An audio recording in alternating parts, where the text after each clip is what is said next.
All right. Good evening to all students of the University of Cebu main campus. And I believe we are also joined by students from the different campuses of the University of Cebu system.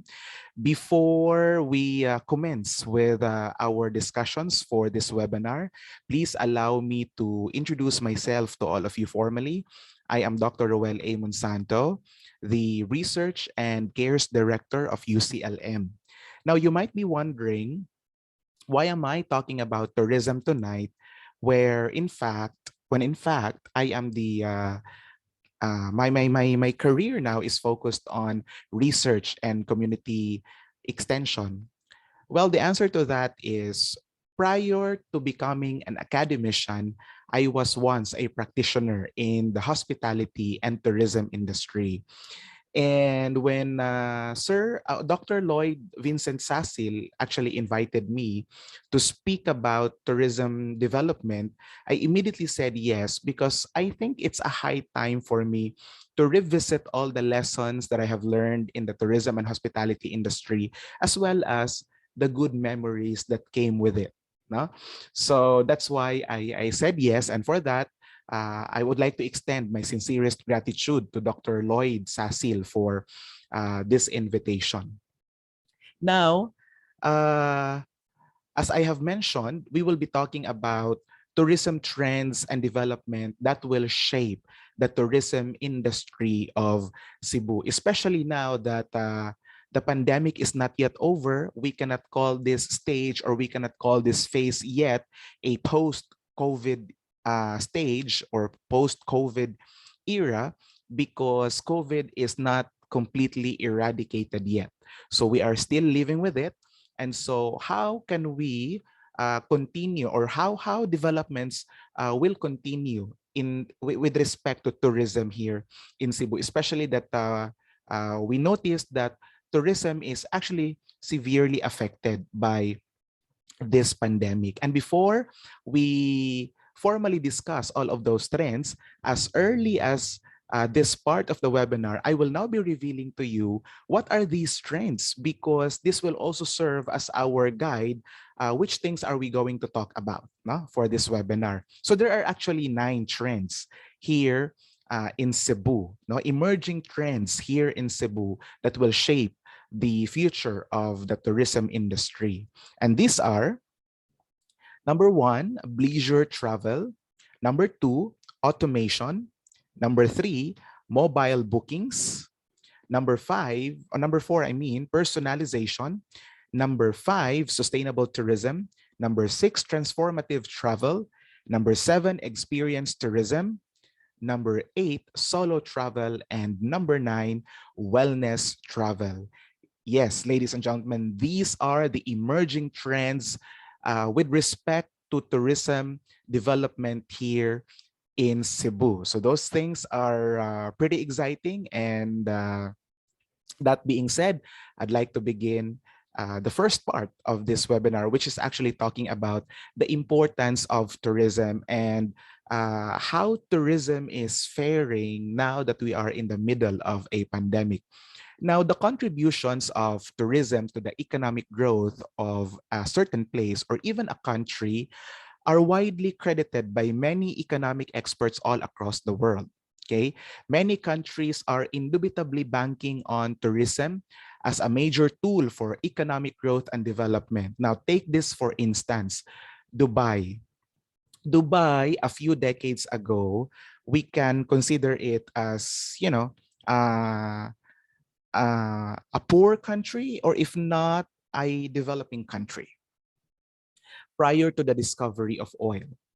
Okay, um, the the income of Dubai, or the wealth of Dubai back then, prior to the discovery of oil, is actually centered on uh, uh, fishing activities of the folks, no, because Dubai is situated, no, facing the ocean, no.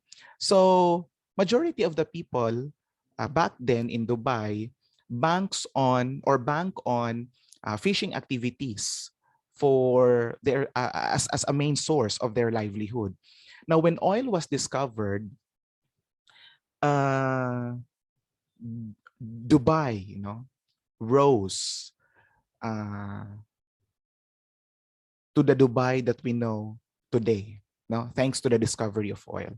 However, the uh, Sheikh of Dubai, no, Sheikh Mohammed bin Rashid Al Maktoum, the Vice President and Prime Minister of the United Arab Emirates and the Emir of Dubai, actually predicted that in the year 2016 to 2020, the the oil deposits of Dubai will significantly dive down to a lower level, to the point that Dubai can no longer supply, the global demands, or no longer respond to the global demands of oil. And so he predicted that when this time will come, the wealth of Dubai will be gone as swiftly as it came. No? And so he turned into tourism as a fallback, just in case oil will no longer be the source of wealth of Dubai. So he devised a plan. He would like to develop Dubai. He would like to make Dubai as the hub of the rich and the famous. And the only way to do that is to focus on tourism infrastructures, tourism growth and development. And that being said, Sheikh Mohammed bin Rashid Al Maktoum uh, pioneered the construction of different infrastructures that will help in the tourism growth and development of Dubai. So as a result, we can now see the Burj Al Arab. No, it's actually a unique hotel because it is considered by many as a 7-star hotel. Why 7-star? Because that is an emphasis that this particular hotel really caters to the rich and the famous, no? Because in the star rating system of hotel classifications, there are only 5 stars, right? And this particular hotel is, positioned as a 7-star hotel. So that would tell us that this is really this is really a playground of the rich and the famous. And to add to that, Dubai also, under the leadership, of Mohammed bin Rashid Al Maktoum, they also built the artificial island, no. They call it the Palms, no, in Jumeirah in Dubai. So that is actually to extend the coastline of Dubai, because Dubai is relatively small as compared to other Arab countries, no, or as compared to other countries in the Middle East in general. So to extend the coastline of Dubai, they built this massive the Palm Islands, no, in Jumeirah. So this particular artificial island houses world-class resorts, restaurants, residences, which are designed, no, for only for the rich and the famous. And fast track, we can now see Dubai really as a major tourism hub in the Middle East. And so with the things that we can see now in Dubai, we can say that Mohammed bin Rashid Al Maktoum succeeded in his plan of making Dubai as a playground of the rich and the famous, and successful in his plan of strengthening the tourism of Dubai, because he now banks on tourism just in case the oil will run out. So should it happen, he will no longer be worried, no, so to speak, where to get the income, no, to sustain the government of Dubai, because again, tourism played a major role in the development now of Dubai. So that's how important tourism is. And this development of Dubai is actually also being noticed here in the Philippines, particularly here in Cebu. No, Cebu or tourism played a major role to the growth of Cebu, thanks to our natural resources, which we capitalized on in terms of we capitalized on in terms of tourism. So a major part or a major portion of our income is actually attributed to tourism. However, ladies and gentlemen, in the midst of the pandemic, tourism was widely credited by many as the very last industry or very last sector to recover.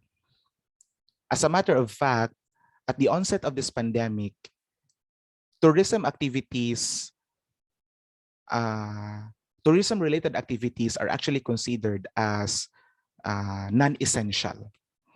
And so tourism always came in at the last of the priorities of the government, to which we fully understand, no? Because what good is a province that has many tourist attractions if the people are also sick? So we understood this priority. However, as I was emphasizing a while ago, it just pains, no, me personally, being a former practitioner in the field, to see tourism industry suffer, to see my colleagues lose their jobs, and to see hotels closing down, restaurants no longer welcoming guests, uh, and the tourism becoming dull in general. It pains me to look at that sad reality.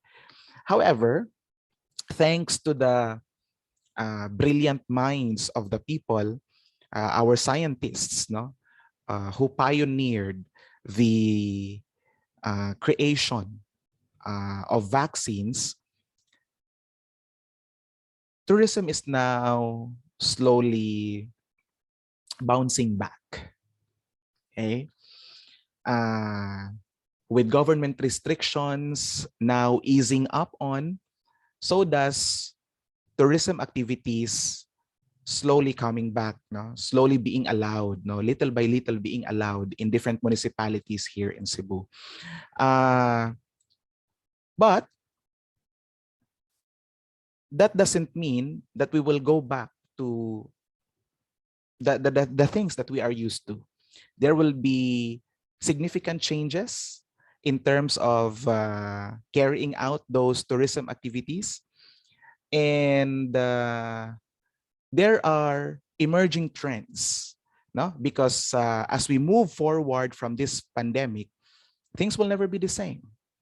And so what are these developments now that will help us, no, strengthen, no, help the tourism industry regain its power, no, or prime, climbing back to its prime, so to speak? Okay, those are the things that we will be talking about. So to emphasize, that's how important tourism is for a certain area and even for us, for a country. No, tourism can make or break a certain nation, depending, of course, because when you say tourism, there are also different factors that you will consider. One is topography, two, people, culture, and all of those things. Okay. Now, with travelers' desires for new experiences, the rapid global technological advancements, of course, climate change, and other dynamics, the travel and tourism industry is constantly transforming, much so now that we are approaching the post-COVID era. Again, as I have said a while ago, there will be changes. And so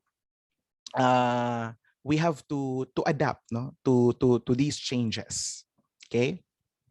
Now, having experienced an all-time high in the past decade, with the 2018 recording the highest international tourist arrival, this is actually according to the World Tourism Organization, the sector is now undeniably faced with big challenges and uncomfortable changes in the face of COVID-19 pandemic. Uncomfortable changes because to some extent, there will be limitations to tourism activities. Unlike before, the things that we are used to, things will be significantly different as compared before. All the same, there are still rising tourism trends that can help tour operators, destination marketing organizations, and other industry suppliers to revamp their businesses and experience success as we get into the new normal. Now, for the entire discussion, we will not put ourselves as the tourists. No, we will understand this from the perspective of uh, business people in the tourism industry, such as the tour operators, destination marketing organizations, and other industry suppliers. Because sooner or later, although you are students now, I'm sure majority of those of you who are listening to me are students, but sooner or later, you can take inspiration from this. Now, what are business opportunities that you can pursue in the field of tourism after or in the post-COVID era? Okay. From experiential and transformative travel to automation and leisure trips, there are new opportunities that companies must focus on. Because again, we cannot go back to the way things were before. 100% of it, no, we cannot say that. There will be, again, significant changes. So let's focus on that. And from there, let's create opportunities. Because the best way, according to them, the best way to predict the future is to create it. Now, in this webinar, again, we'll go through the top tourism trends right now and highlight how leisure businesses can stay on top of their game and recover during the post-COVID era or post-COVID period. So let's talk about the first trend, which is leisure travel. Now, in a nutshell, leisure is actually a combination of business and leisure travel. Okay. Now, leisure travel is a growing tourism trend where people traveling for work or business include some leisure time at their destination. All right. I am sure you were able to notice this, from before, that businessmen traveling from one place to another and to attend a very important conference or a very important meeting or a very important undertaking, and then after that undertaking, they will do quote unquote side trips.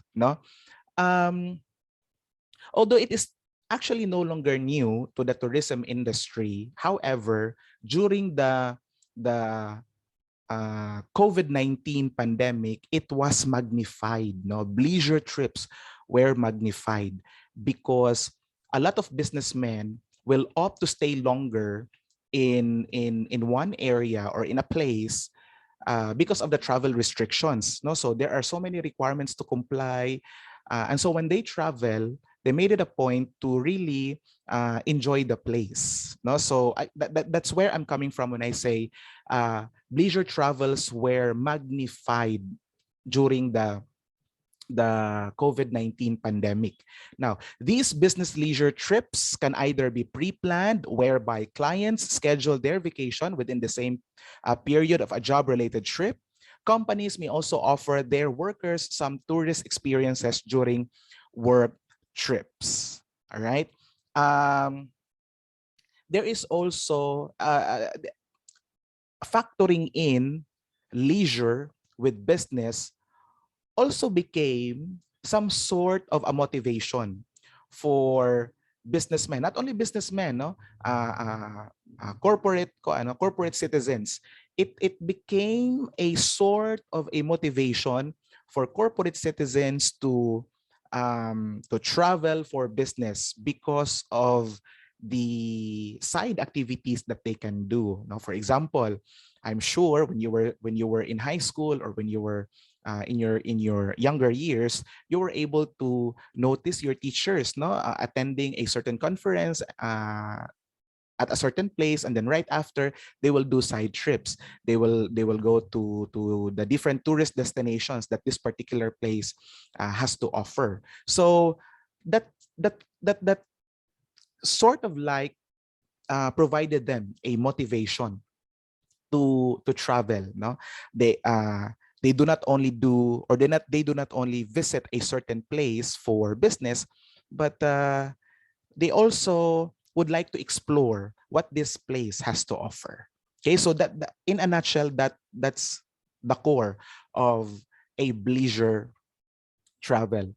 On the other hand, ladies and gentlemen, this can come as an afterthought. Once the meetings, professional conferences, and other work engagements are over, business travelers may decide to extend their stay and explore their destination. There is also a growing trend among millennials known as digital nomad phenomenon. Yes, this particular concept, no, the digital nomad phenomenon, is again magnified during the pandemic, especially that you can there are work from home arrangements, no. Our engagements are mostly virtual. We no longer have to report to the office and do physical transactions with our clients. Everything is done virtually, and so you can be mobile, you can be anywhere you want to be, for as long as there is internet connection. So a lot of millennials actually traveled, no, to different places here in the Philippines to escape the stresses, escape the challenges that they are currently facing, brought about by the pandemic, no. In fact, I have known a lot of friends na they really traveled to, for example, Siargao. They stay there for a long time, especially katong time, no, nga the pandemic is still at its prime. Now we can notice that the restrictions are easing up on. But during those times, no, at the height of the pandemic, people would want to escape because we are very confined, no, in our own space. We are very confined in our virtual world, and people actually are not designed uh, to to stay in one area, to be confined in one area. No, it's not human nature. We are it is embedded in our DNA, no, to wander. And so this particular phenomenon, as I have said a while ago, being a digital nomad, was further magnified. No, it was so popular at the height of the pandemic, and even until now, uh, a lot of uh, corporate citizens are considering themselves as digital nomads because they are now uh, based, or they are now relocating to a place wherein they can they can take care of their mental health, no, because mental health issues were also being magnified, no, during the height of the pandemic. Okay, so that's what you call uh, leisure travel. You combine business and leisure travel. Now, what are the business opportunities if you put yourself into the shoe of uh, someone who would like to undertake, or who would like to pursue a business related to tourism and hospitality in the future? So what are the opportunities that you may want to consider? Number one, you can take advantage of this growing trend by creating offers that entice business travelers to extend their stay for leisure. Okay, for example, you can sell team retreat packages combined with perks like photos, videos, and transportation. Now, with this particular opportunity, I remember a colleague from before. He shared to me um, his his dream in the future, no, because he's into conducting trainings. He's into trainings, particularly team building. And he is also very much interested in the tourism industry. So he told me, you know what, Ram, in the future, I would like to establish my own resort. And what would make this resort unique is that it will focus on uh, capturing, no, or responding to the needs of corporate citizens, particularly team building, no, activities. So my resort will be designed in such a way that it can accommodate various, no, activities that would strengthen, no, the team bond of the people in this particular organization. So that was his dream, and that uh, before I just said, yeah, right, no, because you know, our concept before, when you talk about resort, is to escape, no, from our corporate persona, no, the day-to-day tasks that we do, the day-to-day works, no, that we do in the organization. That was our concept of vacation before. But now, uh, in especially in the middle of the pandemic, and uh, the, while work from home arrangements are still very much popular, so we can actually this particular concept, no, that he shared to me made a lot of sense, no, that we can actually uh, strengthen, or we can actually incorporate business and tourism and make it an enjoyable experience, no, in general. Okay. Number two, or second business opportunity, is having Wi-Fi and chargers in buses and accommodation for multi-day tours. This can also entice digital nomads and other travelers looking to stay connected for work. So usa sa pamantayan or usa sa criteria, no, nga ato ang gitan-aw karon when we travel will be connectivity, because we cannot afford to be offline for a day, because majority of our transactions now are done online, especially that we are used to it, no, we have adapted to it. As a matter of fact, a lot of uh, BPO employees are uh, reacting to, you know, um, the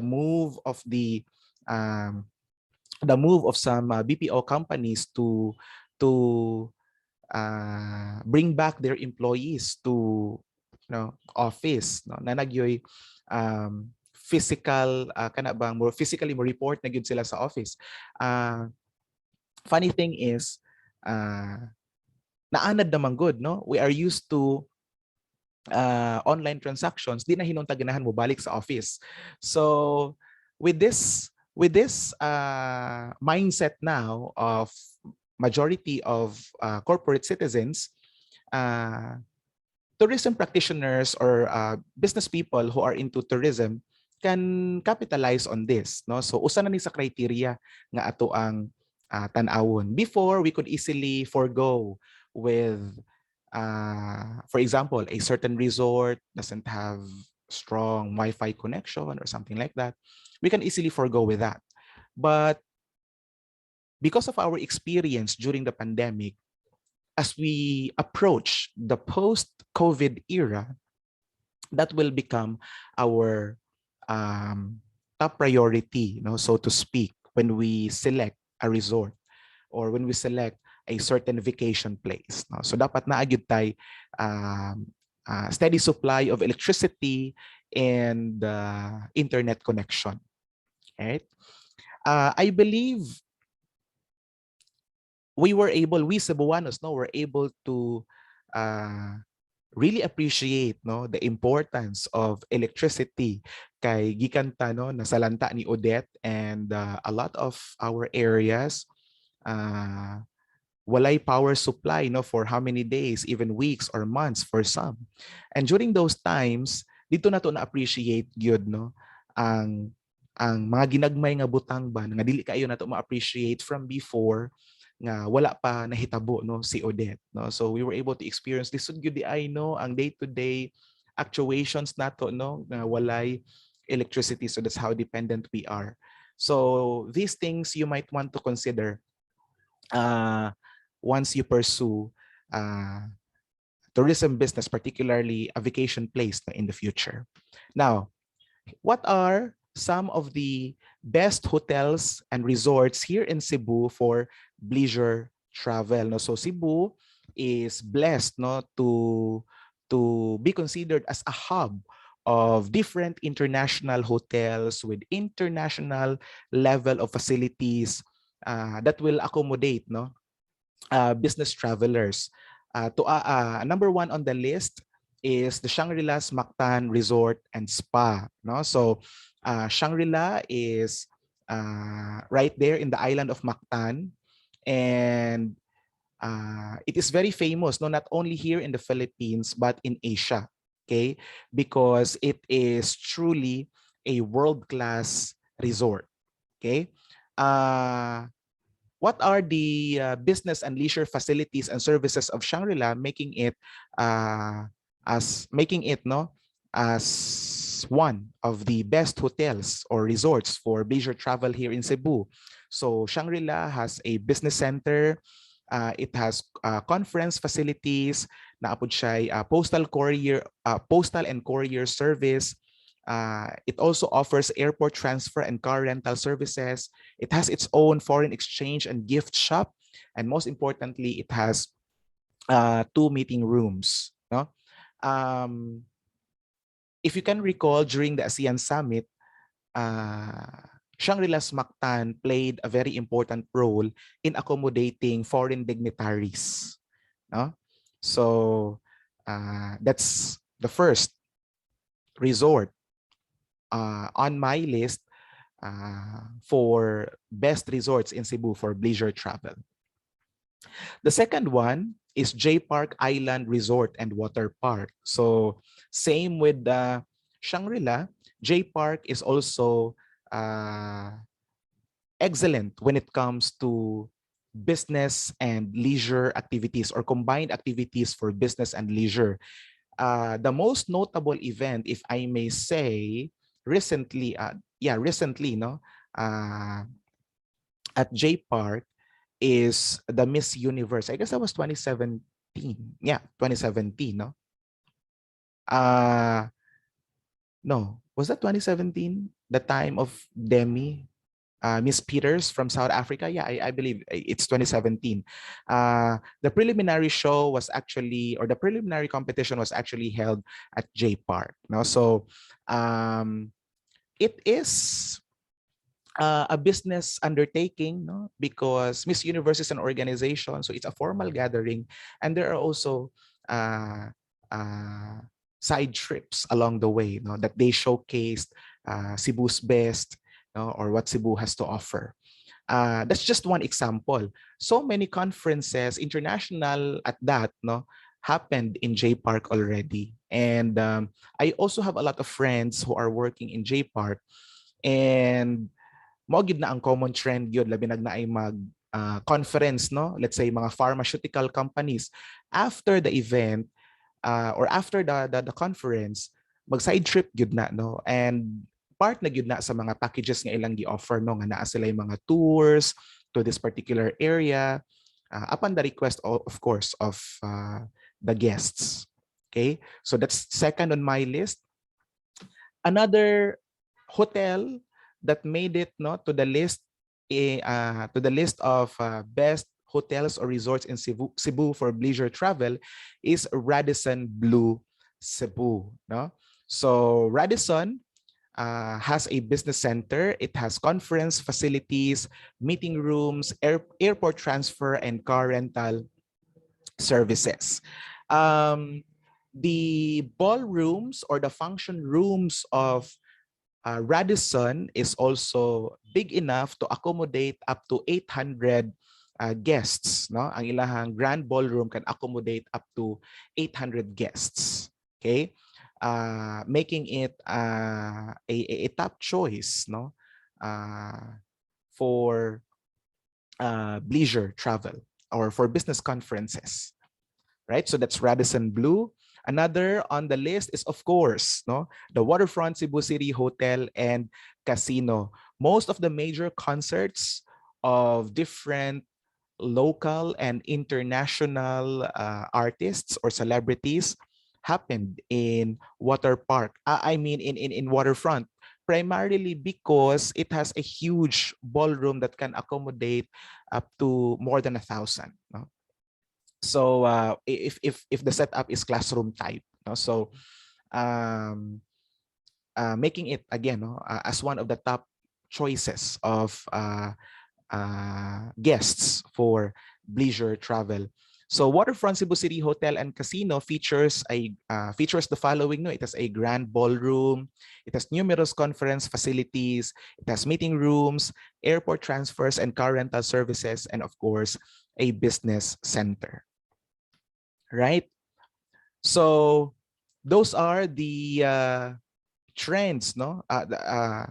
Those are the hotels, different hotels and resorts, which we consider as best destinations for leisure travel here in Cebu. Again, Waterfront Cebu City Hotel and Casino, Radisson Blu Cebu, J Park Island Resort and Water Park, and Shangri-La's Mactan Resort and Spa. These hotels, they design their facilities and amenities to business travelers primarily. Business travelers are their target market. So that's why if you take a look at the infrastructure, if you take a look at the design and the overall features of these hotels, you could really say that it accommodates not to business travelers. All right. Now we move on to the second trend that will shape the future of the tourism industry here in Cebu, and that is automation. Right. Now, let me begin this trend by introducing to you this friendly robot of Yellow Hotel Cebu. No? So Yellow Hotel Cebu is actually a new hotel in town. No? It is located somewhere in Lahug, before J Park, before J, no, before JY Square, sorry, not about the J Park, no, before JY Square, and on the same road going to Camp Lapu-Lapu. No? So it's located right there.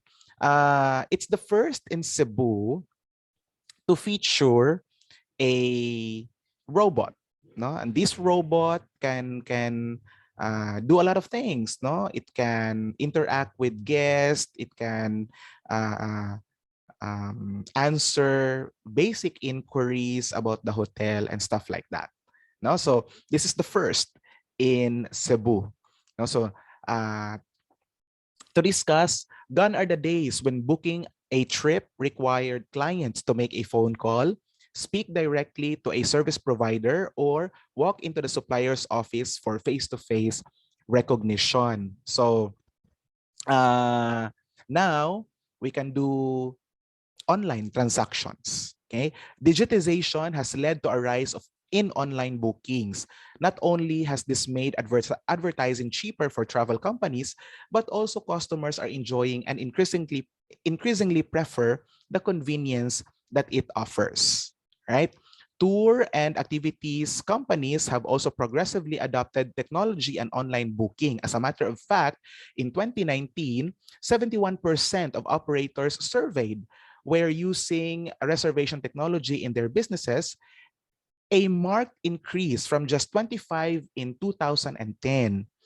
More to that, these companies experienced faster growth plus higher profitability.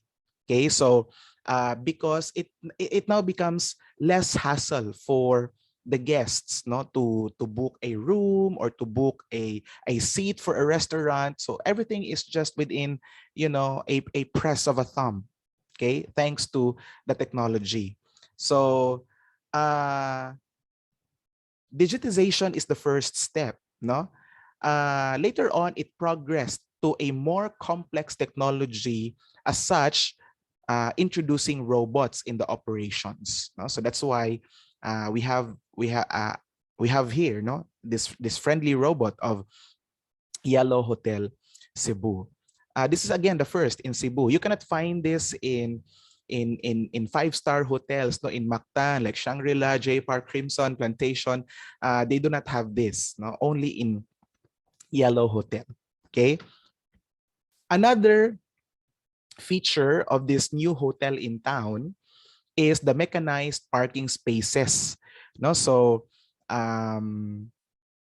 this is now being controlled by hydraulic systems wherein you can control, no, uh, the the platform to rise up and go down to accommodate more vehicles. No, so that is the first here in the first hotel here in Cebu to feature a mechanized parking space, right?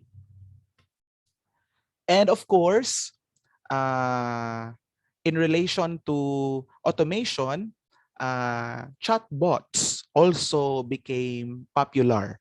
Chatbots, kaning mga auto responses nato, no, sa ato ang mga websites wherein a chatbot can interact with a guest, no, inquiring for something, no. So it can answer basic inquiries, and so the benefit of that when you talk about hotel operations is that hotel staff can allocate their time on more or answering more complicated inquiries rather than answering the basic ones, because the basic ones can now be taken care of by a chatbot. And not all concerns, not all inquiries coming from our clients or coming from our customers in general are really considered important. Now, some are very basic, some are very minor. So let's leave that to the chatbot.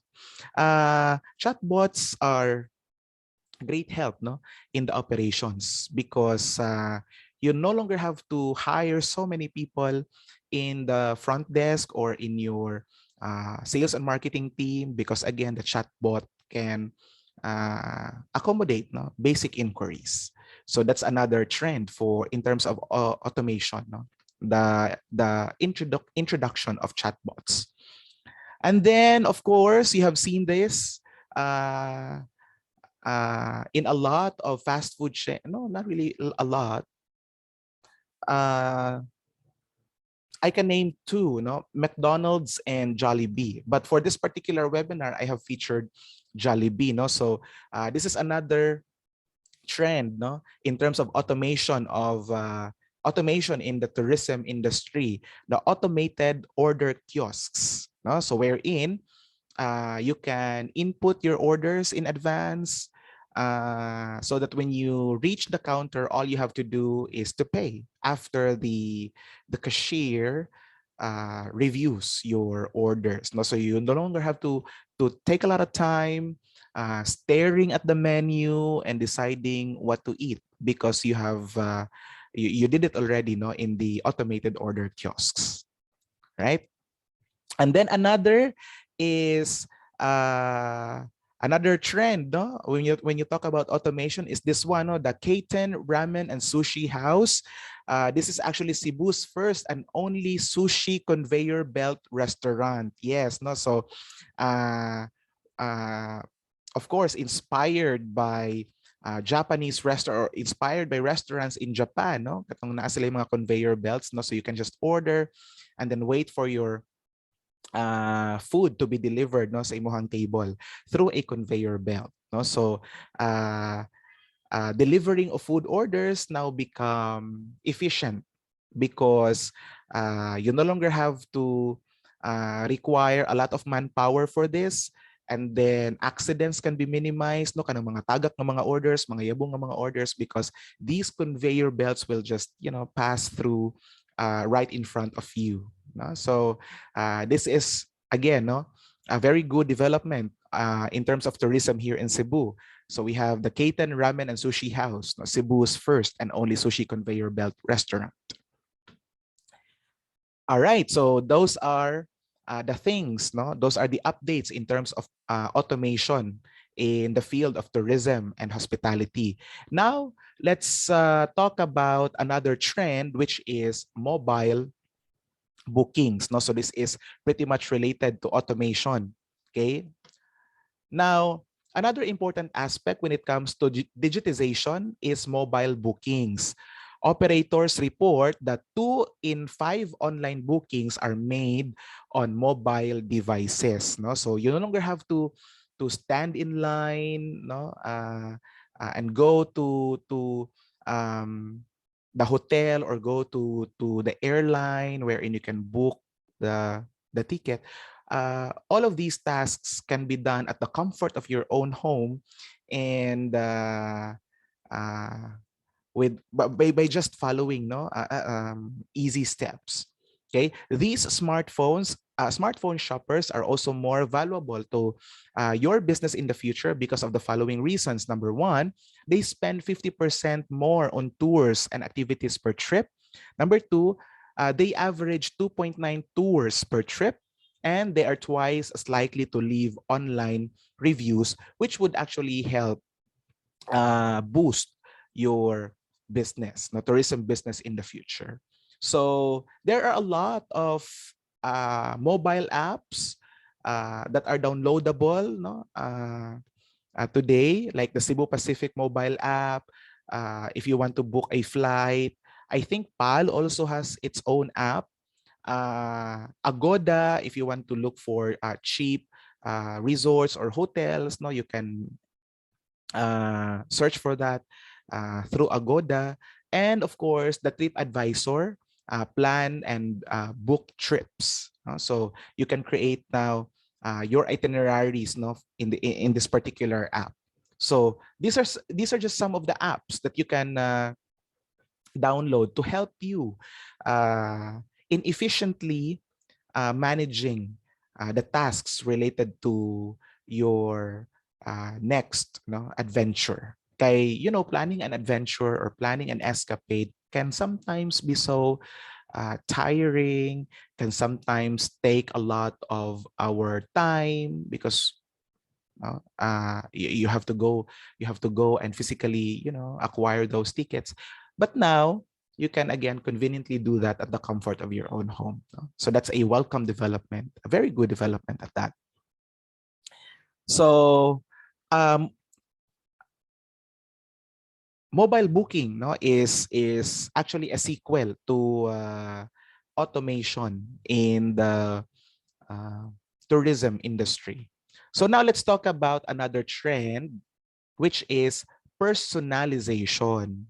Okay, what is this all about? No, according to Think with Google, 57% of travelers believe that companies should personalize their buying experience and base it on their behavior, personal preferences, and past choices. Now, ladies and gentlemen, gone are the days when travel and tour companies would set their itineraries, no, in a fixed manner. So now uh, uh, travelers or guests can mix and match, no? And a lot of travel and tour operators are also welcoming this idea, no? They can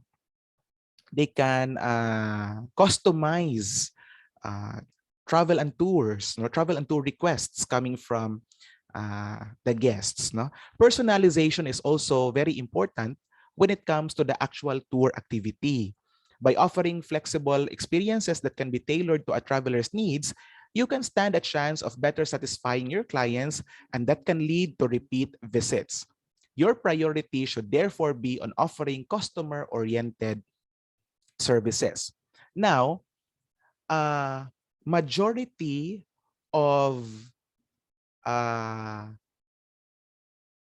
uh, travel and tour professionals or travel and tour organizations who are exemplifying this particular trend are those that are considering themselves as a private tour guide, no? Such as this one, no? So yours truly, that's me, in the photos.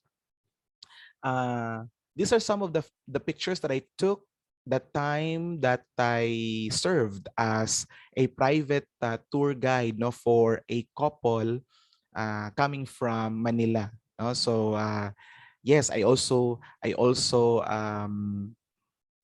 do private tour guiding. No? So uh, a lot of a lot of people are now kind of bang considering this as a career. No, private tour guides. As a private tour guide, you have to consider the choices of your guests. No, so you have to offer a package which would actually suit their needs. No? In addition, a lot of travel and tour operators are welcoming the idea of empowering their tour guides to create packages. No? Once they created a package, ilahan ang i-present for approval, and the higher management of this these tour companies, mao na ang mo set sa rates. Now inig balik, no, sa tour guide, mao na to iyang i-present sa iyang mga guests if the guests would agree. So if there's already an agreement, then mao na to ang rate, no, nga bayaran sa ato ang mga guests. So there are travel and tour companies nga nagpractice na og ingon ana karon kay sa una man good, ang travel and tours nato fixed gyud, no? For example, package A 5,000 pesos, mao gyud ni ang imuhang accommodate, mao gyud ni ang imuhang mga itinerary, mao ni ang imuhang buhaton, ari ka mo check in and all those things. But now a lot of travel and tour companies are empowering again, no, their tour guides nga mag-create og tour package which is actually tailored fit kung unsa gyud ang ganahan sa ilahang mga guests. Mao to, kung nana sila naagrihan sa itinerary o asa sila ganahan, the company will now set the rates and how to go about it. No? So customization, no, became a popular trend right now in the tourism industry here in Cebu. All right. To continue, it starts right from the time they see your advertisement on social media or your website. No, the messaging should resonate with what the client prefers. Travel and tour suggestions can be offered according to, for instance, what the customer has been browsing on the internet.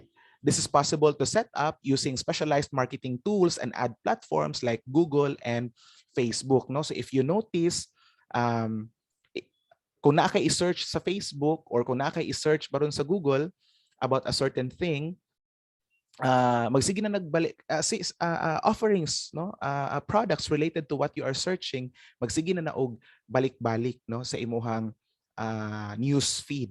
Okay, and that is a special algorithm made by Google to understand the consumer buying behavior. Okay, and by understanding consumer buying behavior, it will give, no, insights sa ato ang mga travel and tour operators nga mao ni, no, these are the top searches, no, nya mao ni ang mga tourist destinations, top tourist destinations nga ganahan bisitaon sa ato ang mga guests. So again, going back, it's a trend right now, no, kanang mga customization. Okay, dili na gyud katong strict yun, no, nga kung saan naa sa package mo already na. Although I'm not saying those things are gone. Yes, naagihapon na, ni-exist gihapon na, but you can try and, you know, customize a trip, no, with a tour guide. All right, so that's personalization. Okay, next trend is sustainable tourism. Okay, now research by Booking.com reveals that 72% of tourists believe that people need to take action now and make sustainable travel choices in order to save the planet and preserve it for future generations, especially that there is an increasing call right now about climate change, and we are experiencing the effects of climate change. Mahibong ganit taron no, for example nga summer man unta sa Philippines pero gasigi og ulan bisig walay low pressure area, walay bagyo no nga recorded no. But still nagihapoy we frequently experience rain, which is very odd because before dili man kaayo wala man jud kaayo rain no summer. So that is a telltale sign that climate change is here, no, is here. It's happening, right? So with that increasing call to conserve and protect our Mother Earth, more travelers are now adapting to the mindset no of sustainable tourism. Now, what is it all about? No, unsa may ato ang tan-awon when you talk about sustainable tourism? Number one there is offsetting no the carbon footprints of different tourism establishments, resorts, hotels. Um, that is the reason why a lot of hotels and resorts here in Cebu are now uh, are now exerting efforts to be certified by Green Globe. No, Green Globe, this one is actually a global organization that will certify hotels and resorts if they are really minimizing their carbon footprints and if they are really into the business of protecting and conserving Mother Earth. So it is an accreditation process. Sama ra na og Pakukowa, no? I'm sure you're all familiar with Pakukowa. No? So when UC submits itself for Pakukowa accreditation, there are requirements na kinahanglan i-fulfill ni UC for it to be considered as a Pakukowa accredited school. Depende kung sa nga level 1, level 2, level 3, or kung Center of Excellence ba siya, or Center of Development, or kung Center of Excellence ba siya, no? So this is the same thing. Since this organization is an accrediting body man siya, no? So a lot of hotels right now in Cebu, I can name one, no? Movenpick Hotel, Mactan Island, Cebu for one, is actually Green Globe certified, no? So unsa may pangitao ni Green Globe, no? For example, a basic example lang, there's more to it, but just basic example. How many times man nga kana bang pag-change og bed sheet, no, si hotel. Now, before standard man gyud na no nga every night ilisan gyud ang beddings. But then again, with the increasing call, nahimo na lang siya karon nga per the request of the guest. Kaya na may uban nga guest good pod no nga wala gyud ni stay sa room ba for the entire day kay the guest was out somewhere no basi nag-tour, and also wala gyud na hugaw no ang sheets. So mao na nga naay mga policy, it became a trend, it became a popular practice right now among the hotels here in Cebu that they change linens once the guest requests for it, no? The same goes for kanang mga towels. Mabitan na no nga naay mga ipang butang no nga mga notice sa toilets or sa comfort rooms or sa restrooms sa mga hotels nga to protect or to help conserve Mother Earth. So we will change linens per request no of the guest. Okay. Kaya again, naamanggoy, for example, wala gid nagamit nya, follow kita sa standard no nga ilisan siya every night. Nya kuhaon to nato nya dili pa good soiled ang linen, so daghan na pod no, daghang magamit nga detergent nya. Naabayay mga detergents no nga kana ba these are chemicals no unya mo kuan siya maka-cause siya og deterioration no, sa quality sa ato ang soil once it is already released after. Even after treatment, let us not forget that these are chemicals, and it poses risk to our environment. No, so that is sustainable tourism. Now to continue, carbon offsetting, still on carbon offsetting, for example, is becoming more popular by the day, especially since travelers want to help mitigate the impact of climate crisis. Tour companies can also support this mission by making small, significant adjustments. You can do away with single-use plastics. If you notice, Karono, kanang mga straw in most of the fast food chains, in most of the restaurants, they are no longer offering straw. Kung naagani uban uban ko mo request kay yes na mohatag, but naagani uban gid nga totally dili na gid sila pagamiton og kanang mga single use plastics such as straw. Na may mga straw karon but made of paper which is actually biodegradable, no? Another very good initiative, no, by Cebu Pacific with respect to sustainable tourism is they are launching of the project which they call the Juan effect, no. Juan effect is the core of Juan effect is pledging, no, one small pledge, one big effect on our islands, no. So they are encouraging passengers to bring own water bottles para dili na lang mo palit og mga mineral waters, nga, to bring eco bags para dili na lang mo purchase or mo gamit og mga plastic or mga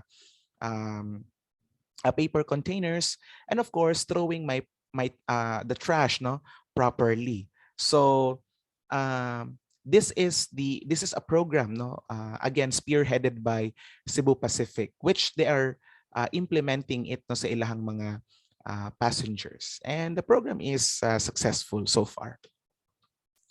To continue, it is important to note that sustainability, ladies and gentlemen, is not just about the environment. It is also making or about making a positive impact on cultures, economies, and the people at the destinations that clients or guests visit. No? So maobitaw na nga be a responsible tourist, no?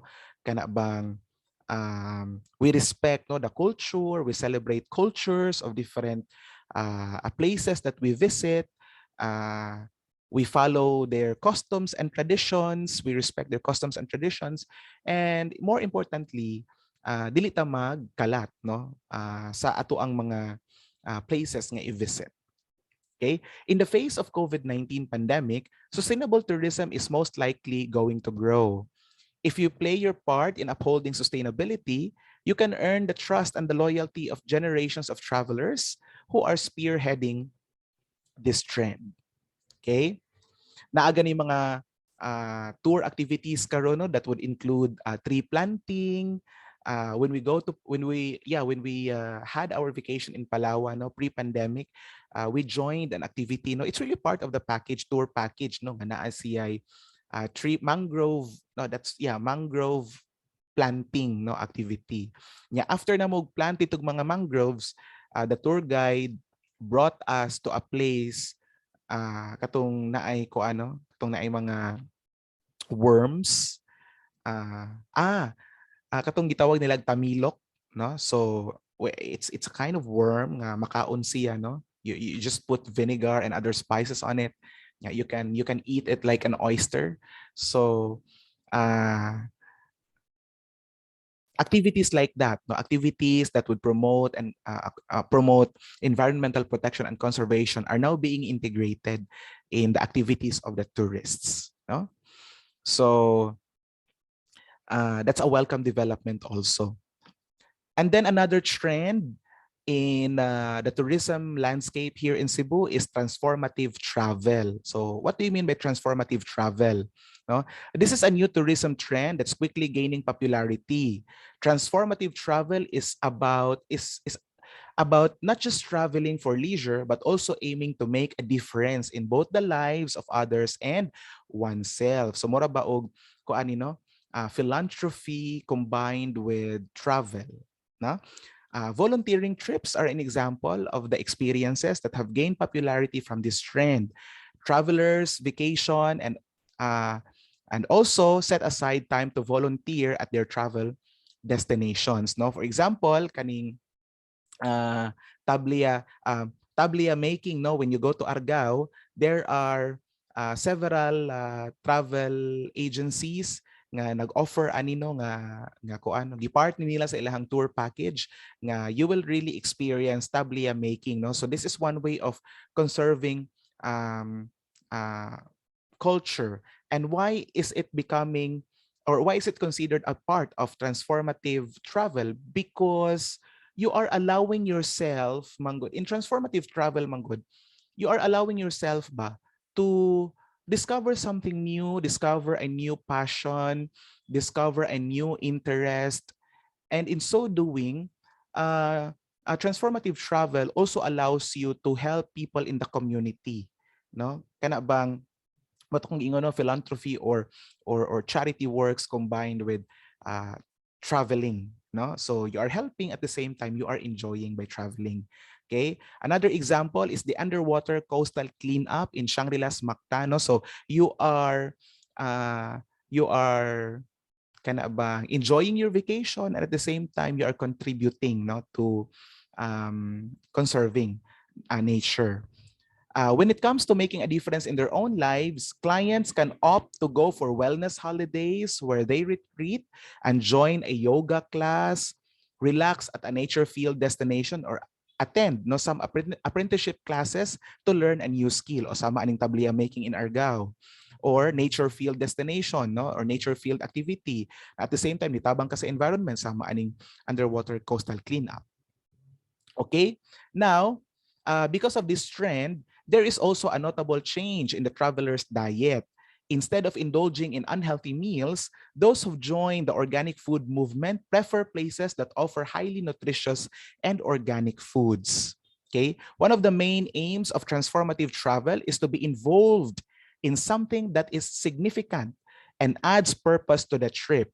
A research done by Booking.com shares or revealed that 68% of global travelers would consider participating in cultural exchange to learn a new skill, followed by a volunteering trip, which is actually 54% of the survey, and international work placements, which is actually 52% no, of that particular survey conducted by Booking.com. So you could really say that gone are the days nga ang ato ang concept ba of travel is just very plain and simple to enjoy you know the features of this particular area. Now you can travel and at the same time pursue your passion in helping other people, no? So naay mga ingon ana nga mga uh, uh, travel offerings or tour package, no, offerings here in Cebu. Example of that of this is uh, this one of volunteering in Cebu City, the Philippines. Uh, this is actually featured in the wearsmolly.com, a travel and adventure lifestyle blog. You can search and read no the full article again at wearsmolly.com and take a look at how this particular blogger integrated community service with uh, tourism. No? I can also name a very good example of this kind of travel. No, a person who is really into this kind of travel, in the person of Miss Edeline Lopez of UC Banilad. I'm sure a lot of you know her. She travels to different places to help no indigenous communities, to help uh, the disadvantaged by spearheading community outreach programs niya. At the same time, also promoting tourism in a particular area so that she can spread ba, no, the news. She can spread the word on how beautiful this place is, and potential investors can take notice of the area and probably develop that no into something greater. So this is also the contribution of this kind of travel, no, kaning gitawag na to transformative travel. All right. And then another trend is what you call the experience tourism. Again, gone are the days that our concept of travel is plain and simple. Moadto ta sa usa ka place and then, maligo tag dagat, for example, mao na itong buhaton. Now, a lot of people, particularly millennials, are craving for more experience, no? Something that they can they will always remember for the rest of their lives, no? So experience tourism is on the rise. This trend is all about having a once in a lifetime experience or gaining an emotional connection with cultures and nature, no? Sama ni atong mga examples here, no? So these are actually personal photos of mine. Okay, so when I did no canyoneering in Bajan, uh, you could really kind of bang that's one of a kind experience, because I am not really an outdoorsy person. Uh, I am a laid back type of tourist, and so I would want during that time I would want to experience something new, no, and that is going to the extreme. For me, it's really extreme, no, because you have to jump from one cliff to another cliff ba? From one waterfall to another. All right, so and it's so extreme, and after that experience, I conquered my fear of heights, no? Because ironically, I actually have pursued no a an aerospace engineering program. I would like to become a pilot, but ironically, I'm afraid of heights.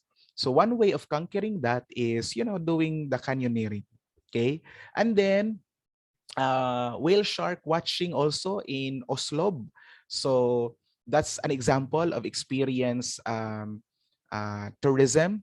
Another is this one, no, the fourth photo, the photo wherein I'm riding no my bike. The rise of moto turismo. No, so in the photo is your speaker riding his bike in the highlands of Cebu. This photo is very interesting because, again, as I have said a while ago, I am not really an outdoorsy person. And during the pandemic, if I may share this with you, um, uh, I was facing, no, or I experienced kind of bang uh, issues about being confined, no, in one space, no, because I'm a very mobile person, no. uh, I move a lot. I have a lot of activities prior to pandemic, no. So um, my schedule is always occupied. And when the pandemic hit, and when movements of people were restricted, I was actually, uh, not naman depressed, but I had a hard time dealing with that, no, staying in one place. And so of course, we cannot meet our friends because of the health protocols. We cannot do the things that we usually do. Uh, so last year, I decided to get my own bike. No, I don't have experience. I don't have prior experience good no sa pagsakay og motor, pag-drive og motor. In fact, I do not have my driver's license. Funny thing lang is, tungod sa usa ka habal-habal driver, no? Because there was one time nga, I was really stressed sa balay because of online classes and all the preparations that I have to do. I was really stressed. Yeah, I don't have any outlets, no? Because you know, bars are closed, wala kayo, di kayo kaka-party and all. So I went to Busay, no? Nya wala koy friend, no, nga musabay padung didto.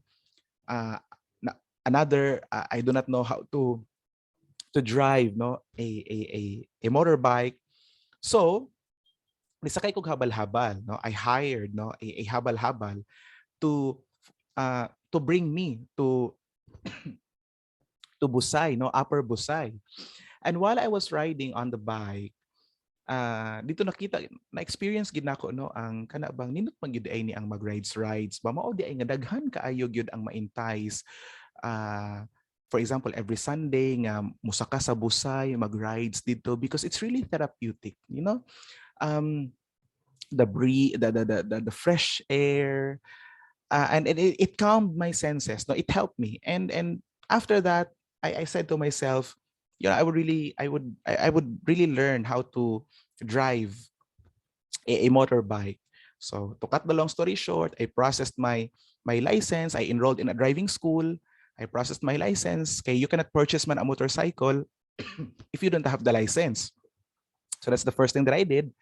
Eventually, I got my license, and so I got that bike. No? So now, amo na akong nahimo nga outlet, no?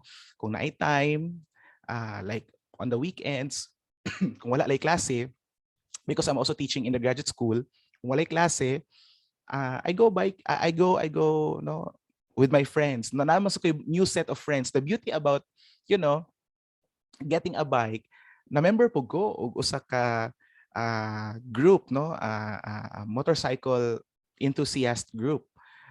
No, enthusiast na dayo, no, bisag first timer pa gani, but you know, that's the beauty of it. I was able to encounter, I was able to meet a lot of people, ng mga members atong organization, and yeah, we ride together, no. So it's very therapeutic, and it's gaining a lot of popularity now, kanang gitawag na tog moto turismo. No, in fact, if you follow the vlog and the Facebook page of Jet Li, she is actually a very famous motorbike enthusiast here in Cebu. So she's promoting youth tourism through ko ano kana bang moto turismo, no, mo na ihang platform. Okay? So that's an example of experience tourism. And then of course, this one, no, kung makita niyo sa picture kanang last photo, that was me rappelling in Bolhoon, no? So di ba niingon ko ninyo no nga I have a fear of heights. So one way of conquering that, no? So apa jud ko na kontento sa canyoneering mga higala, nag-rappel gyud ko dito sa Bolhoon, no? Kanang sa Ellie Rock, no? Taas kay na siya, no? If I may compare it, murag pareha kataas no sa inyohang building diha sa kanang building na kanang old building ninyo sa UC Main, no? Ingon ana kataas pila na ka stories, 8 stories, I believe, no? So ingon ana kataas, and then I did the rappelling, no? So that was in Bolhoon. Okay? Why is experience tourism gaining a lot of popularity right now, no? Because travelers are getting tired and bored of cookie cutter vacations in touristy hotspots. No, they begin looking for an authentic experience in their travel destination. They can easily go for a brand that will allow them to mingle with the locals and experience the culture of the people, right? So that's why experience tourism gained a lot of popularity. Now, another very exciting experience so that I will share with you is when we joined the Lumbag Laag sa Sugbo in the year 2018. No? So kaning Lumbag Laag sa Sugbo, it is actually spearheaded by the Cebu Chamber of Commerce, wherein they have invited, no, kanang mga racers, different groups, no, to join the race. To put it into perspective, mura siya og The Amazing Race. Now, I'm sure a lot of you are familiar with The Amazing Race, no, wherein moari kag usa ka place, then you do a certain task for you to get the clue that will lead you to the next destination. So ingon ana siya, we started in SMC seaside, no, maoning kaning naami ko an Palo Sebo. Look at my face, very funny, gibugatan gyud ko sa amo ang, that's actually Dean Bahaw, no, if you're familiar. I'm sure a lot of HRM students are watching this. So kanang nagpatong nako, no, that's Dean Bahaw niya. Ang amo ang task is to get the kuan red flag, no, nga na at the topmost of this particular pole, no. Palo Sebo ni siya, no. So dangog kaayo ang kanang kuan kanang pole, no. If you will ask me, did we succeed in getting the red flag, no, nga naa sa topmost part sa pole? The answer is yes, no. Pero kami ang pinaka last team nga nahuman ana, no, kay tanaw gud ang mga lawas. We were not prepared, no. Ang amo ara gid ana nga experience tourism, no. We experienced, by the way, southern part of Cebu ni siya, amo gid nang gi-travel, no, na starting point SMC side padung dito sa Naga, San Fernando, Carcar, o padung na ginatuyok until nga nabalik ni sa SMC side. And I guess that's a 3-day activity, no. So in every place that we visit, nami mga task nga buhaton, no, related to ug unsay highlight anang a particular area. For example, pag abot namo sa from seaside, next stop namo will be San Fernando. So we went to Bacalia Woods, no? If I remember it right, Bacalia Woods unya nagkuan mi dito, nag-set up mi dito og hammock kay mura man to, ang feature nila dito is kana bang mountain ko ano, mountain camping. So kana. And then we went to I know before San Fernando, Naga. So Naga, ang among gibuhat sa Naga, kahibaw ba mo nga nilangoy gyud ko di ba sa Naga Boardwalk, dagat. Naay boats dito nga nag-station nga naa dito ang clue. Nya among task is kinahanglan namong langoyon, no? Ang pila ka meters, no? Para makuha to ang clue. So diha no, nilangoy ko diha sa dagat sa Naga Boardwalk, no? Unya pabalik nya basa sa clue, next San Fernando. Yeah. After San Fernando dito may Karkar, ang among task sa Karkar kay nanghiwa mi og mga lamas para sa lechon. Nya papaspasay ba. So expert mi ana kay mga HRM graduates ba mi, no. So dali kay minahuman. After ana went to not really sure where is that, Argao or Dalaget, something like that. Anyway, pardon me for my arrangement ha, because di pa kayo ko familiar gud sa arrangement sa municipality sa South. But when we went to Dalaget, nag-identify dito mig flower farm, nag-identify na mo ang mga flowers. Tagaan rami actually og scientific names. Unya, amuan ang task ang pag-identify. Ug unsa nga buwak nga mao ni ang iyang scientific name. So dugay kami naman dito because bawal ang cellphones. I-deposit gid namo ang among cellphone dito sa Marshall, kay na may mga Marshalls. So natagbaw yung taon, migtagna-tagna no, ug unsay scientific name ani nga buwak, no. So it was really a fun experience. Dito pa mag-Argao, nagtablia making nya nami kahoy nga gipangita no katong oldest balete tree in Argao. And then through hangtod na abot mi mo na part no sa Bulhoon, nag-rappelling mi. Dito mi og dumanhog, nangaon mi atong ilahang native chicken nga ang among task is kada player, kada member sa team kay upat man no, ang usa ka team upat man ka members. Dapat muhurot gid siya og usa ka lechon manok nga kanang native chicken gani. So challenging siya ato nga time because dako sad ang manok no, nya hutdo ni mugkaon. So nya kun di ninyo mahurot, pwede magtinabangay. For example, na usa sa inyong team nga gamay ra gyud kaon, di niya mahurot ang tibuok manok, pwede siya tabangan no. Kay para makuha lang gyud ang clue. Unya part day ana is before ka mukaon atong manok, lechon manok, manakop usa ka miyembro sa inyong grupo nga musud atong tangkal nga manakop og manok no, manok Bisaya nya. Kani manok Bisaya idlas ba kaayo no, paspas kay managan. So you could really imagine ba the kanang unsa ka funny no ang experience nga kanang dakpon ang manok no. So that's what we did when we were in Andomanhog. And so many other activities pag yun, no? In as much as I would like to enumerate all, but there's just too many, no? So kato, no, that was a very memorable experience, no? The Lumbag Laag sa Sugbo 2018. Pagka 2019, the Cebu Chamber of Commerce spearheaded no another activity, similar activity, Lumbag Laag sa Sugbo 2019, but this time sa north na nga part sa Cebu. And what makes it really challenging is that they are not allowed to bring their own vehicles. No, commute yun, no? So mura gid siya amazing race, no? So activities like this will form part of the so-called experience tourism. By the way, kay race man to siya, kung mangutana mo, sir, nakadaog mo ang tubag?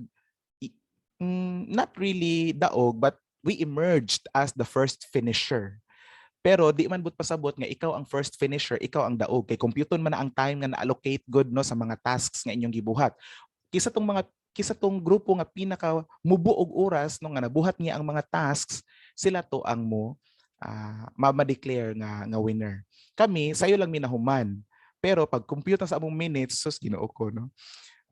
Di na lang ta maghisgot ana no. Kay kami to defend ourselves, dili biya gibi mga outdoorsy person no, mga tourism instructors ba ami, tourism and hospitality instructors nya ang amo ang world na sa academe. So di gid mi outdoorsy, ang amo mga kontra kay mga racers gyud no, mga kanang adventurous gid ba mga group sa mountaineers pangingon ana. So kami kulelat gyud mi basta mga physicalay nga activities no. Mao tong dali mi nahuman kay diri man sa mi mamawi no sa mga mental activity aka na mga highly cognitive activities sama anang blank map of Cebu no. Libela nimo tanan gyud dapat sakto gyud ang pagka-arrange no. So sa mga municipalities nyo ganihan no abot lang pud tong time no nga bright kay ko nagtuon magugo ato no. Kaya ganiha kay wala ko na enumerate no og tarong ang south. But anyway, so kana nya na mga puzzle and stuff like that. So that was really a memorable experience. Right? That's experience tourism. And then part also of experience tourism is this one, no?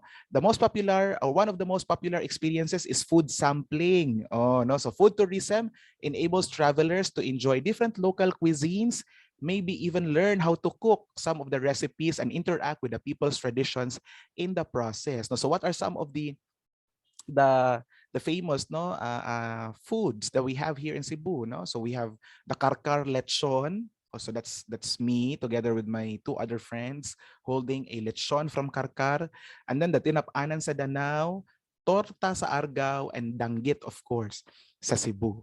Okay? All right. And then another part or another experience, no, another activity for experience tourism, no, is this one. Clients want to experience their destination by staying with local families rather than in hotels. This gives them a chance to interact even closer with the locals and see their way of life. Now, in the photo, what you are seeing here, no, is a photo of me in Olango Island. Yes, this was the time nga I actually experienced the so-called community-based tourism in Asinan, no? Barangay Asinan in Olango Island, wherein gi-adapt gyud ko og usa ka family, no? Unya kay gamay ra man ang ilahang balay, no? Kay ganahan gyud unta ko nga matug sa ilahang balay, nya kay maikog pud tanaw kay gamay ra so nag-tent na lang ko, but the food, sila ang mo-prepare sa ako ang food, sila ang mo-prepare sa akong food. By the way, this was during the time nga nag-study magud ko no pod sa ako ang dissertation. But dili pa gyud to siya formal nga study, kana bang preliminaries lang ni nako nga I want to visit the place and experience their way of life so that later on when I do my thesis sa ako ang doctorate degree, I would really understand no their way of life. Nga dili lang gyud nabasahan lang nako from somewhere. So that's when I experienced no their way of life gyud. So that's me now in Olango Island. All right. So that is experience tourism. Now we move on to another trend. This time, solo travel. Okay, so solo travel is no longer new to you. It's not really a novel concept in tourism, but it is gaining popularity now, especially in the midst of the pandemic. No, kay hassle man kung mag-group trip daghan kaayo ko ano consideration. So a lot of people are now kana bang considering solo travel. So that's why it's becoming popular. Okay, solo traveling is a wonderful and self-rewarding experience that forces you to grow and leaves you feeling stronger and more confident. But more people are aiming to travel solo for different reasons. Some may want the freedom to do whatever they want, whenever they want, rather than be tied down to a group of friends, family, or a partner. And some may be traveling alone for their own personal growth and seeking something deeper from their solo adventure. Now, to substantiate this statement, let me share with you an experience. Wa ni nahitabo sa Cebu, but I think it's worthy of sharing, no? To all of you right now. Back in 2017 or 2016, we traveled no as a group to Sagada, okay, in Mountain Province. Now, make long story short, kay gigrupo man mi ato no, na ako kani silang upat mao gini akong group no. These are my group of friends. Pero pag abot na mo sa Manila, gi-join pa gyud mi og another group para mausa mi sa van. Okay? Now, pag abot na mo sa Sagada, naay moment ato nga ganahan kaayo may magpicture kani nga exact moment ganahan mi magpicture ba kay nindot ang background no, very peaceful. Unya walay mo picture na mo kay wala dili ba mi kaila sa mga other members of the group asa nga katong nanakay sa van. And this one lady noticed nga ganahan kaayo mi mo picture pero maikog lang siguro mi nga mo ko ana na. And so she offered no niingon siya nga kanang hey ako na no ako na ang magte-take ng photo ganyan ganyan. And so yeah, we said yes and all. So after pag-take sa photo, of course, we have to interact no kay we have to thank her like that. And the conversation started to roll. And then we were we realized na siya ra gid ay usa, nag-solo travel day siya, no? Nag-solo travel siya. Kaya we asked her man, asa imong group ani? Kaya siya, no, I'm all alone. So na-curious me, why are you alone? Nga, di ba this and that? And then she did not really dive into details og unsa, but she was going through with something. Now she was going through with something. And so she would like daw to find herself, no, to regain the lost self-worth, no, something like that. Until today, it remains no a puzzle to us unsa iyang pinagdadaanan pero wala na lang pud mini dive deeper no kay mura pud tag marites ana no. So like that. Before you say it, no, we became very good friends up until today. So and kung inyo siyang pangutanon, usa na no sa mga nakuha niya out from traveling solo, she was able to meet us. No? In fact, sa next na mo nga slide, o sa next nga slide, this photo was taken just recently. I guess that was this was last week, no? Last week. Nag-safari adventure me. And this photo would tell you na since 2016 until today, we remain very good friends, even best friend, no? To if we can call it that way. So I'm sharing this with you because that's the beauty sometimes of traveling solo. No? When you want to find yourself, especially when you are going through with something, little will you know, you will meet people that will become an important part of your life. No? So cheesy kung inyo siyang kanon, but that's one of the quote-unquote returns of investment nga inyohang makuha, no? Out from traveling. No? So I would always consider that day when we met in Sagada as a magic. No? Remember, a stranger becoming our best friend, now becoming a part of our group. No? So kato upat ra man mi ato karon himo na may lima dani niya.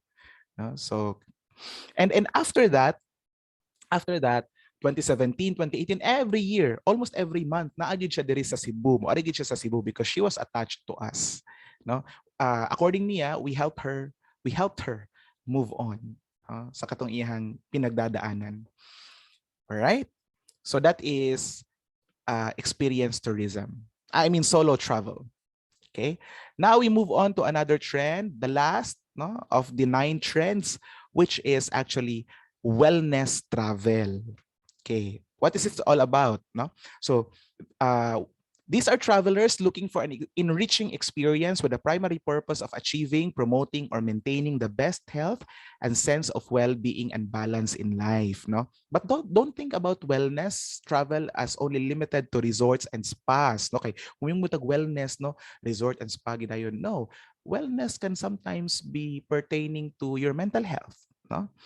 Something pertaining to activities that would make you feel alive. Because sometimes when we are lost, all we need is just to reset our circadian rhythm, so to speak. And so that's part of wellness. No? Think of how you can market your business offers as a way to contribute to wellness tourism by developing and promoting communities and show how both tourists and locals can benefit. For example, a helicopter tour or a paragliding flight, no? Or whatever fun adventure is a chance for personal growth by conquering fears or expanding your horizons. In the photo, that's me, nag-skydive ko dito sa Bantayan Island. No? So that's also one of the activities that you can do in Bantayan Island. No? Kay, kung muna kayo na masigitag dagat, no? Kapila naman muna kaligog dagat. No? So experience po taog lain nga mga activities. Okay? Why is it considered a part of wellness travel? Because again, wellness is not only limited to spa, kana maingon ana, no? Wellness can sometimes mean doing something that would make you feel alive, that would make you feel that you are human after all, right? So yeah, those are the 9 trends. No, in summary, uh, these are the 9 trends in or 9 tourism developments and trends here in Cebu. So we have the leisure travel, automation, mobile bookings, personalization, sustainable tourism, transformative travel, experience tourism, solo travel, and wellness travel. I am not saying that these trends are really novel or these trends are really new in Cebu. No, they have existed for a long time, but it is just now these trends are gaining much popularity now, especially because we are heading towards the post-COVID era. So these are some of the trends, no, that will be so relevant, no, after our ordeal with this pandemic. So the tourism industry here in Cebu can focus on, no, because um, the things that we have experienced, no, kanang mga online classes, work from home arrangements, uh, those things are here to stay. No, dili man na mawala diha dayo, no. So because we have adapted to it. No? In fact, a lot of studies, a lot of researches are now being published by different authors, showing that students actually uh, would like to prefer mixed method, no, online and face to face. So that being said, we could really say that online classes are here to stay, no? So that's why these trends that I have presented now will become, and developments, no, that I have presented will become relevant as we usher, no, into as we all usher into the post-COVID era. All right. So I guess that ends my presentation. If you have any questions, feel free to ask, no? And I would be happy to answer those questions, no? For you. Thank you very much, everyone, and stay safe. And see you in the campus very soon, because some of the programs are now starting to conduct their classes in the face-to-face modality. So I'll see you when I see you. And always, again, keep safe.